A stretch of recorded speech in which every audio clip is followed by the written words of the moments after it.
অতীতের বন্ধুত্বকে শক্তিতে পরিণত করতে নতুন চুক্তিতে পাকিস্তান ও সৌদি আরব। রিয়াদে অনুষ্ঠিত রাষ্ট্রীয় সফরে পাকিস্তানের প্রধানমন্ত্রী শেহবাজ শরীফ এবং সৌদি যুবরাজ মোহাম্মদ বিন সালমান স্বাক্ষর করলেন এক নতুন কৌশলগত পারস্পরিক প্রতিরক্ষা চুক্তিতে। চুক্তির মূল শর্তে দুই দেশ একে অপরকে সাহায্য করতে হয়েছেন বদ্ধপরিকর।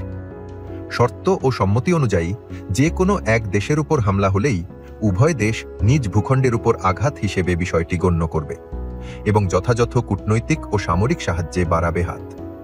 এ চুক্তি দুই দেশকে দিয়েছে একক প্রতিরোধ ক্ষমতার নিশ্চয়তা। আঞ্চলিক অস্থিরতার মধ্যেই এ চুক্তি, বিশেষত সেপ্টেম্বরের শুরুতে কাতারে ইসরায়েলি বিমান হামলার ঘটনার পর, মধ্যপ্রাচ্যের নিরাপত্তা নিয়ে নতুন করে ভাবছে আরব দেশগুলো। বিশ্লেষকরা মনে করছেন, গালফ স্টেটগুলো ধীরে ধীরে আমেরিকার নিরাপত্তা ও নিশ্চয়তার উপর আস্থা হারাচ্ছে।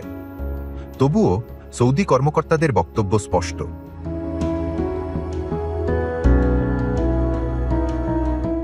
এ চুক্তি কোনো তাৎক্ষণিক প্রতিক্রিয়া নয়, বরং দীর্ঘস্থায়ী সহযোগিতার প্রাতিষ্ঠানিক রূপ। শুধু সামরিক নয়, আর্থিক সহযোগিতাতে বহু আগে থেকেই সৌদি আরব ছিল পাকিস্তানের অন্যতম প্রধান ভরসা। আছে বিলিয়ন ডলারের বিনিয়োগ ও জনশক্তির বাজারে আস্থাভাজন রেমিটেন্স আয়ের পথ। 2025 জুড়েই একাধিকবার শেহবাজ শরীফ সফর করেছেন সৌদি আরব। যুবরাজ সালমানের সঙ্গে বৈঠকে শক্ত হয়েছে দুই দেশের বন্ধন। ইতিহাস বলছে, আজ পর্যন্ত রাজনৈতিক, অর্থনৈতিক ও সামরিক সহযোগিতার প্রতিটি ক্ষেত্রে দুই দেশ একে অপরের পাশে থেকেছে।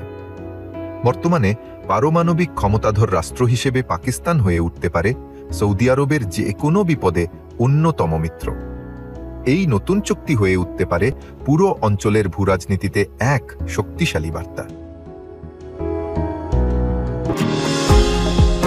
নিউ ইয়র্ক থেকে সম্প্রচারিত TVN 24 টেলিভিশন, বিশ্বজুড়ে বাঙালির কণ্ঠস্বর।